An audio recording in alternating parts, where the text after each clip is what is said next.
Streaming portals for music not only influence the way in which music is sold and marketed, but also the typical listening habits of consumers.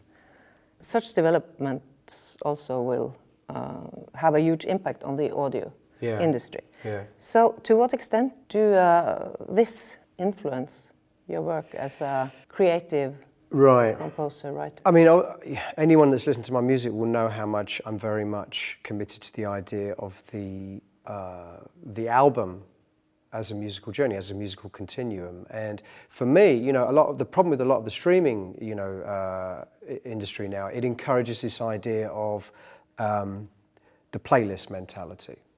So you don't listen to an album from beginning to end anymore. You just make a playlist of songs. And to me, that's like saying to a guy that makes movies, no one's ever going to watch your movie again. They're just going to watch individual scenes. They're going to take a scene out of the middle of your movie and put it together with a load of scenes from other movies, which is ridiculous, right? It's absurd.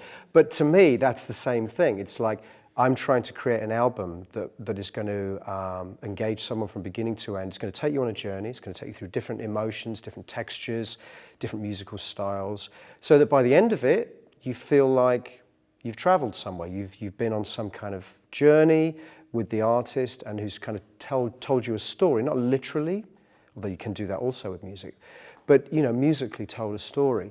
So to me, the streaming playlist thing is kind of ugly. You know, I have to embrace it because it's where we are now, but it's kind of an ugly way to listen to music for me personally. Yeah, and it doesn't have a big influence on how you are thinking about making your music, or? I don't. I mean, obviously, when I get to, like anybody, I get to the end of making a record, I'm very happy to sit down with the record company and the management and say, okay, that could be a song for the radio, or that could be a single, whatever.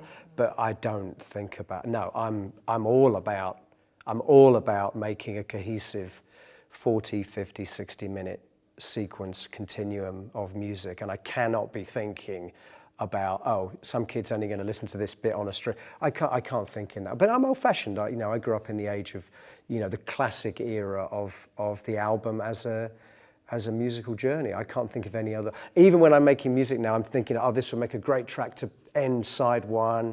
This would be a great track to open side two, which is absurd in a way in the era of, you know, of streaming. But that's the way I think about music. Yeah.